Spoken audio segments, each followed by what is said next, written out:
오늘의 큐티 말씀은 열왕기하 18장 1절부터 16절입니다. 제목 하나님만 의지하는 히스기야. 먼저 앞뒤 문맥을 살펴보겠습니다.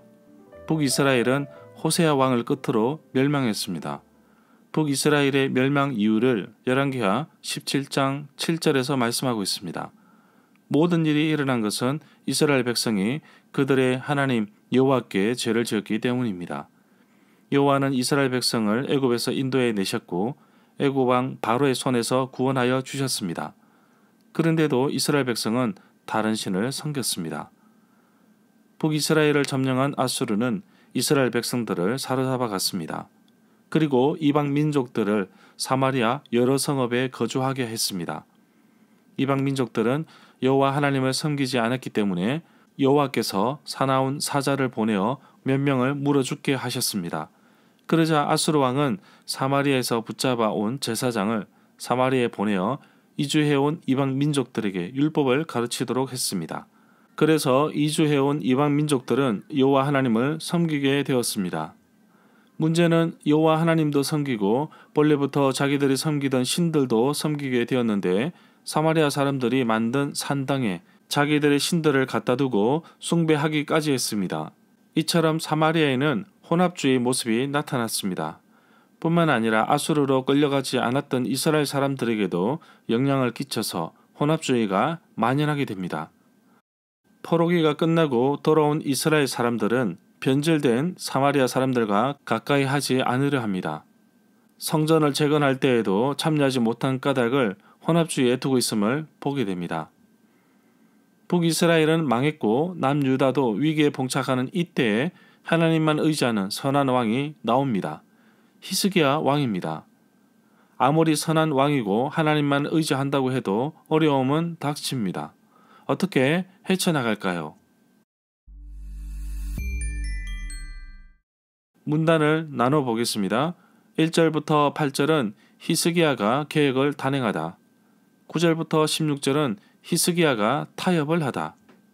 1절에 보면 히스기야가 남유다의 왕이 되었습니다. 북이스라엘 13대 왕 여로보암 2세가 죽자 그의 아들 스가랴가 왕이 되어 6개월 동안 다스립니다. 야베스의 아들 살룸이 역모를 꾸며 스가랴를 죽이고 왕이 되어 1개월 동안 다스립니다. 가디의 아들 므나헴이 살룸을 죽이고 왕이 됩니다. 친아수르 정책을 폈던 므나헴은 그의 아들 브가히야에게 왕권을 물려줍니다. 브가히야는 2년 동안 사마리아에서 다스립니다. 르말랴의 아들 베가가 반란을 일으켜 브가히야를 죽이고 왕이 됩니다. 베가는 브가히야의 장관입니다. 엘라의 아들 호세아가 베가를 반역하여 왕이 됩니다. 새벽녘 성경에서는 이스라엘의 엘라 왕의 아들 호세아 제3년에라고 번역했는데 실제로는 엘라는 왕이 아니었습니다. 북이스라엘 마지막 왕은 호세아이고 호세아는 엘라의 아들이지만 18대 왕인 베가를 반역해 죽이고 왕이 된 사람입니다. 3절에 보면 히스기야 왕은 아사 왕과 요시야 왕과 더불어서 그 조상 다윗이 하였던 모든 것을 그대로 본받아 행하여 아무런 제한 없이 좋게만 평가받은 남유다 왕에 속합니다. 이렇게 좋게 평가받은 이유가 4절에 나옵니다. 4절에 보면 히스기야 왕을 좋게 평가한 이유 가운데 하나는 그가 우상숭배와 맞서 싸웠다는 것입니다. 남유다의 우상숭배의 근원지였던 산당을 많은 왕들이 해결하지 못하였는데 히스기야가 우상숭배를 하지 못하도록 산당을 제거한 것입니다. 모세가 만든 구리뱀, 놋뱀은 모세 시대에 백성들에게 기억에 남을 기념임에도 불구하고 우상으로 쓰여지고 있다는 사실을 말하고 있습니다. 남유다 백성들은 느후수단, 놋뱀을 예루살렘 성전에 두고 숭배하였던 이유가 민수기 21장 8절부터 9절의 말씀처럼 병 고치는 능력이 있다고 생각했기 때문입니다. 그리고 뱀은 이스라엘 주변 나라들에게 있어서 종교의식에서 중요한 역할을 했다고 합니다. 5절에 보면 히스기야가 이스라엘 하나님 여호와를 신뢰하고 의지하였는데 남유다 왕 가운데 이전에도 이후에도 그만한 왕이 없었습니다. 이러한 표현은 16대 왕 요시야 왕에게도 표현하고 있습니다. 요시야 왕도 마음을 다하여 뜻을 다하여 힘을 다하여 모세의 모든 율법을 따라 여호와께로 돌이킨 왕은 요시야 이전에도 없었고 이후에도 없었다고 기록하고 있습니다. 6절에 보면 히스기야는 오직 여호와께만 매달려 여호와를 배반하여 떠나는 일이 없었고 여호와께서 모세에게 명령하신 계명들을 다 지켰습니다. 7절에 보면 어디를 가든지 여호와께서 히스기야와 함께 하심으로 그가 어디를 가든지 늘 형통하였습니다. 히스기야 왕은 아수르 왕에게 배반하고 반기를 들어 그를 섬기지 않았습니다. 히스기야의 아버지 아하스 왕은 아수르 왕 디그라 빌레셋에게 충성을 다하고 예물을 갖다 주었고 친아수르 정책을 폈습니다. 히스기야는 아수르에게 등을 돌려 더 이상 섬기지 않았는데 이로 말미암아 여호와를 의지하는 부분이 더 두드러지게 나타나게 됩니다. 아수르에게 반대는 하였지만 완전한 독립은 아니었습니다. 8절에 보면 이스라엘을 늘 괴롭혔던 블레셋을 공격하여 이겼다는 것도 아주 잘한 일인데 이것을 7절에서는 여호와께서 함께 하심으로 표현하고 있습니다. 9절에 보면 이미 열왕기하 17장 3절부터 7절에 언급되었습니다. 아수르 왕 살만 에셀이 사마리아로 올라오자 북이스라엘 왕 호세아가 아수르 왕에게 종이 되어 조공을 하였는데 호세아가 애굽 왕 소에게 사신을 보내고 아수르에게 해마다 바치던 조공을 하지 않고 배반을 합니다. 그러자 아수르 왕은 호세아를 감옥에 가둡니다. 아수르 왕이 사마리아를 3년간 에워싸고 호세아 통치 9년에 사마리아를 점령하게 됩니다. 이미 망해버린 북이스라엘 이야기를 언급하는 이유는 바로 남유다에게 경고를 하기 위함입니다.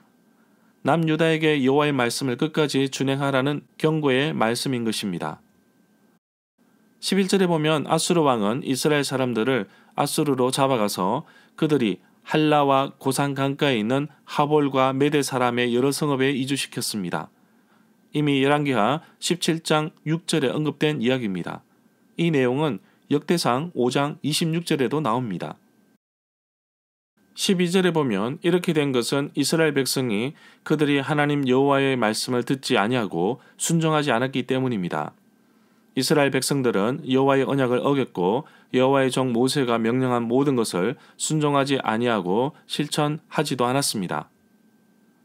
13절에 보면 히스기야가 왕으로 있은 지 14년째 되는 해에 아수르 왕 사네립이 유다를 공격했습니다. 사네립은 성벽을 굳건하게 둘러싸인 유다의 모든 성을 공격하여 점령하였습니다. 열왕기하 18장 13절부터 37절 말씀은 역대하 32장 1절부터 20절 그리고 이사야 36장 1절부터 22절에도 나옵니다. 14절에 보면 남서쪽으로 약 50km 정도 떨어진 라기스에 본부를 세웠던 모양입니다. 히스기야 왕은 7절 하반절에서 아수르 왕을 배반하고 섬기지 않았다고 하였는데 결국 아수르에게 굴복함으로써 엄청난 조공을 바쳐야만 했습니다. 1달란트가 약 35kg으로 본다면 은 300달란트는 약 10.5톤 정도 됩니다. 어마어마한 양입니다. 금 30달란트는 역시 1톤이 넘습니다. 15절에 보면 그리하여 히스기야는 여호와의 성전과 왕궁 보물창고에 있는 은을 있는 대로 다 내주었습니다. 16절에 보면 그때 유다 히스기야 왕은 여호와의 성전 문의 금과 자신이 직접 입힌 금을 모두 벗겨서 아수르 왕에게 가져다 주었습니다. 절마다 상세한 설명과 구절 해석, 핵심 내용과 중심 줄거리는 네이버 블로그에 올려져 있습니다. 내게 주시는 교훈입니다. 남유다 왕 가운데 히스기야와 같은 인물을 찾기 어렵습니다. 열왕기하 18장 7절에 여호와께서 그와 함께 하심에 그가 어디로 가든지 형통하였더라 라고 말씀하고 있습니다. 그러나 이렇게 선한 왕이지만 그에게도 큰 어려움이 부딪힙니다. 언제나 하나님만 섬기고 온전히 하나님을 향한다고 해서 신앙생활에 어려움이 없는 것은 아닙니다. 과연 고난을 어떻게 받아들일 것인가요? 예수 그리스도를 믿고 하나님의 자녀가 되면 이른바 만사 형통, 되는 것을 꿈꾸는 분들도 적지 않다고 봅니다. 그리스도인들에게 고난이란 바로 그가 하나님 앞에서 계속적으로 정직하고 올바르게 살아갈 수 있도록 하는 도구라고 봅니다. 달리는 말에 채찍을 가하듯이 말이 기수에 의해 올바른 길로 달리고 있지만 더 잘 달리라고 채찍을 가하는 것입니다. 고난은 유익이며 내가 그리스도인이라는 것을 증명하며 내가 하나님 앞에 살아있다는 증거입니다. 고난을 피하지 말고 히스기야처럼 하나님을 의지하기를 원합니다. 하나님을 떠나지 아니하고 주신 말씀을 지켜나가는 하나님의 자녀가 되기를 원합니다. 비록 히스기야가 강한 앗수르의 힘에 눌려질 수밖에 없었지만 히스기야를 평가할 때 6절의 말씀처럼 여호와께 연합하여 여호와에게서 떠나지 아니하고 모세에게 명령하신 계명을 지켰다고 기록하고 있습니다. 하나님이 나의 편이 되어 달라고 늘 기도하지 말고 내가 먼저 하나님 편에 서게 해달라고 기도하고 노력하십시오. 그러면 하나님께서 내가 가는 곳마다 함께 하심으로 하는 일이 잘 될 것입니다. 우리 자신은 하나님 앞에서 어떠한 관점으로 살아가야 하는지 깊이 있게 고민해 봐야 합니다. 물론 히스기야는 앗수르가 쳐들어온 상황 속에서 조공을 바칠 수밖에 없었던 상황이라고 할 수 있습니다. 그러나 그가 먼저 하나님께 나아가 기도하고 간구했어야 하는 아쉬움도 있습니다. 외적인 모습보다는 내적인 자세가 그만큼 중요합니다. 어려움과 고난이 닥쳐질 때 그동안 신앙적으로 어떻게 살았는지를 말해주고 있습니다. 무시로 성령 안에서 기도하고 깨어 하나님을 의지하고 산다는 것이 정말 쉽지 않지만 그래도 훈련받고 노력하면서 그렇게 경건의 연습을 쌓아가는 하루가 되기를 간절히 소망합니다.